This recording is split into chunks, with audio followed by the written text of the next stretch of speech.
இந்த தக்காளி பழத்த பாருங்க. ஆ 7 கவர்ல அல்லாஹ் படைக்கப்பட்டிருக்குது. ஒரு கவர் இல்ல. பார்த்துக்கோங்க. 7 கவர் இருக்கு. அல்லாஹ்வுடைய படைப்ப பாருங்க. இத நினைச்சு உலகத்துல வாழுங்க. சரியா? ஆமா. ஒரு செடியில வளர்ற பொருள் தான் இது.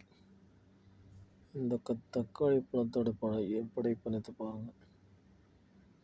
இதெல்லாம் தெரியாம உலகத்துல எல்லாரும் நான் பெரியவன், நீ பெரியவன் ஆடுறாங்க. அல்லாஹ் போதுமானவன்.